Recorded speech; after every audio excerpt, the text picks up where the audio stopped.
はい、こんにちは。スイートルームのレビューです。今日は京都の二条城付近にある、二条城のほんとすぐ目の前にあるギャリア二条城京都、こちらに宿泊しています。このホテルはアコーと提携をしているバンヤンツリーのグループのホテルの一つなんですね。もともとは M ギャラリー、アコーブランドの M ギャラリーとしてオープンして、でその後ブランドが変わってっていう経緯になります。 M ギャラリー時代から、何度か宿泊はしてて、このリキュースイートっていうスイートルームも何回か宿泊はしてるんですけれども、このギャリアが2024年5年にミシュランのミシュランキーを獲得したんですね。1ミシュランキーを獲得しました。でそれでまた宿泊したいなと思ってこちらにまたお邪魔しています。で宿泊して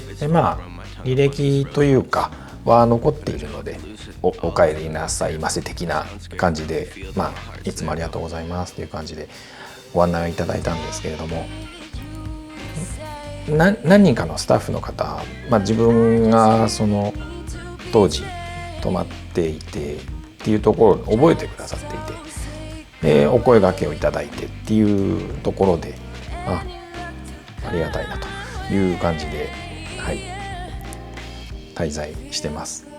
宿泊前にした時からどうですかね、アメニティとかはちょこちょこ変わっていたかなっていう感じ。あとはお水ですかね、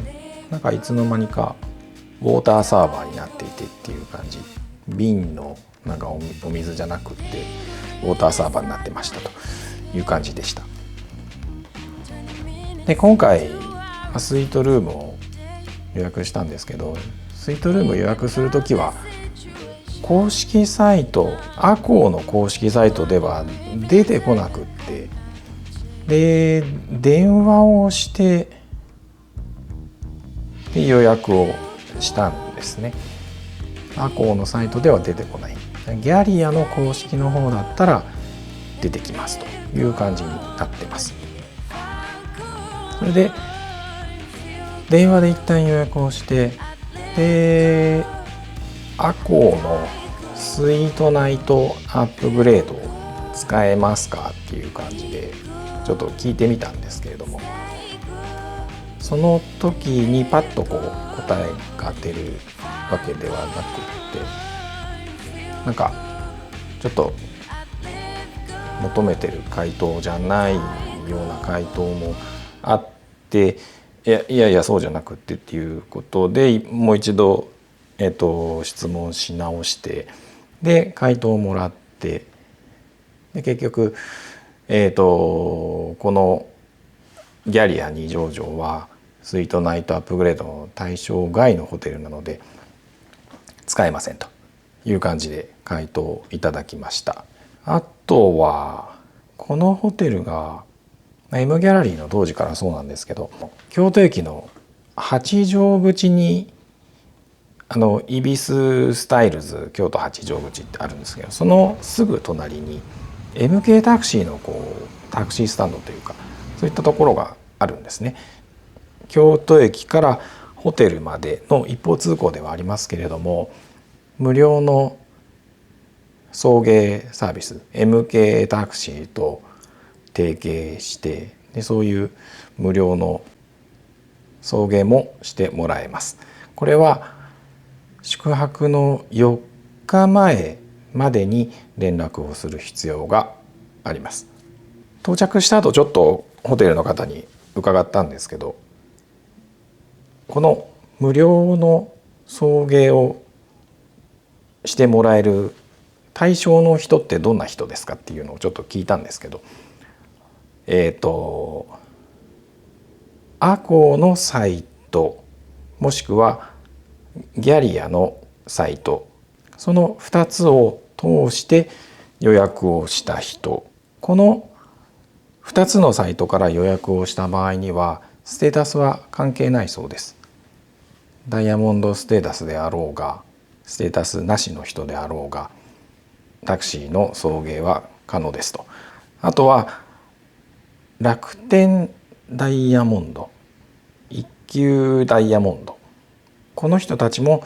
それぞれのサイトで予約をした時に一級 .com とか楽天トラベルとかそのあたりで予約をした人もステータスを持っていれば無料の送迎が利用できますというふうに教えていただきました。なので、どうせ予約するんだったらアコとかのサイトで予約すれば、車もいわゆるラグジュアリーな車というか、自分が乗った時は BMW でしたね。グレードの高い車というか、そういったものに乗せてもらえる感じです。ホテルに到着してわざわざお出迎えとかもしてくださってっていう感じでちょっと恐縮ではあったんですけれども、そうですね、滞在中ゆっくりすることができて、ちょっと雨だったのでテラスに出てなんかしてとかそういうことはできなかったんですけれども、でも夕食もいただいて朝食もいただいてっていうところでゆっくりできました。今回スイートルームで予約をして、でもともとそのスイートルームには朝食も含まれているそうなんですね。で自分がそのアコーの、ダイヤモンドメンバーなので朝食の無料の特典ももともと持ってますというところで、1万3000円分のホテルクレジットをつけてくれました。それで、ホテル内のその食事であったりとかミニバーの利用とか、同じ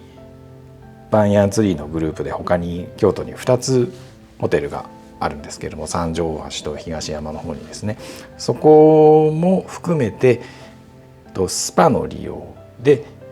代金の一部として使うこともできますっていうようなホテルクレジットでした。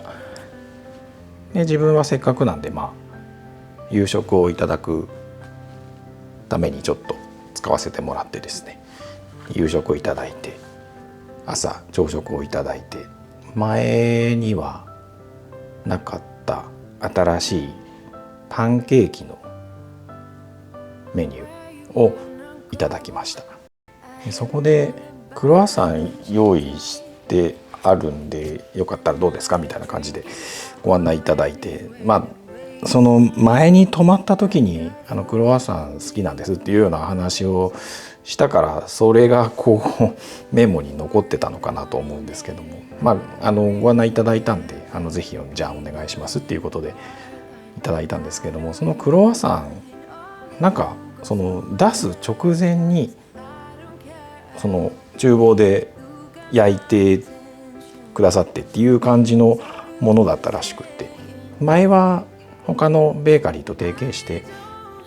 やってたんですけども、クロワッサンに関しては厨房でちゃんと焼いてっていう感じのことをされてたようです。で出来たての焼きたてのクロワッサンいただいたんですけど、なんかこう口の中で溶けるような感じ、その内側の生地ですね、それが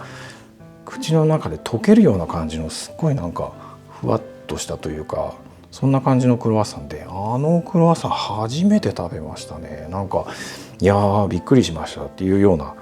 話をちょっとスタッフの方として、その方とちょっと話をした時に